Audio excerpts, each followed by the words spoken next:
नाज़िन सॼी सिंध जी आंट रखण में बि समूरा स्कूल खुली पिया आहिनि। इन हवाले सां वीडियो लिंक ते मौजूद आहे शकील धारे जो। जी शकील। सिंधी गवर्नमेंट के ऐलान बैद ॾखण शहर जा प्राइमरी स्कूल खुली विया आहिनि। उन हवाले सां मौजूद आहियूं ॾखण शहर जे बॉयज़ प्राइमरी स्कूल में।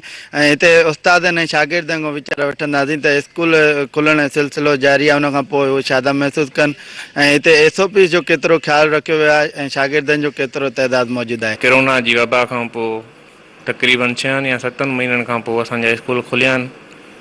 ॾाढी ख़ुशी थी रही आहे ऐं ॿारनि जे हिसाब सां असां गवर्नमेंट जी जेका बि SOPs आहिनि कोशिशि करे रहिया आहियूं त उन ते अमल कयूं, जंहिंमें ॿारनि खे इहो चयो वियो आहे त मास्क पाए स्कूल में अचनि, हैंड सैनिटाइज़र असां स्कूल में रखियो आहे। गवर्नमेंट जो कोई फ़ैसिलो कयो आहे 28 तारीख़ जो, ऐं इंशाल्लाह सभिनी ॿारनि खे असां इहा अवेयरनेस ॾिनी हुईसीं त तव्हां 28 तारीख़ स्कूल में अचो।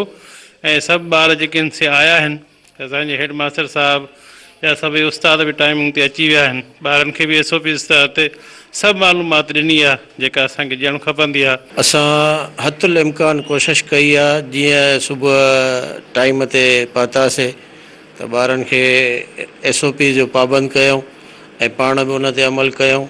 अल्हम्दुलिल्लाह तव्हां क्लास घुमी आया हूंदा, उन में मुकमल सरकार जे SOP ते अमल करायो वियो। गवर्नमेंट जे क़दम खे असां वेलकम कयूं था। जिन SOPs तहत स्कूल खोलिया आहिनि, तव्हां पाण ॾिसो था ॿारनि में सोशल डिस्टेंसिंग रखी आहे, ॿार मास्क आहिनि, हुननि खे असां अवेयर कयो आहे। ऐं असांखां पंहिंजे मदद पाण ते जेतिरो पुॼी सघे थो, तव्हां ॾिसी सघो था सैनिटाइज़र आहिनि, सभिनी ॿारनि खे मास्क आहे ऐं असां अॼु ॾाढो ख़ुशि आहियूं। तव्हां ॾखण बॉयज़ प्राइमरी स्कूल जे उस्तादनि जा वीचार ॿुधा, जिन चयो त काफ़ी वक़्त खां पोइ स्कूल खुलण बैदि जेका शागिर्द बि स्कूल में मौजूदु आहिनि ऐं SOP जो तमामु घणो ख़्यालु रखियो पियो वञे ऐं गवर्नमेंट जे अहिड़े फ़ैसिले असांखे जेको ख़ुशि करे छॾियो आहे जो शागिर्द स्कूल बंदि हुजण करे शागिर्दनि जी तालीम तबाह पई थिए ऐं SOP तहत स्कूल खोलण ते असां गवर्नमेंट जा शुक्र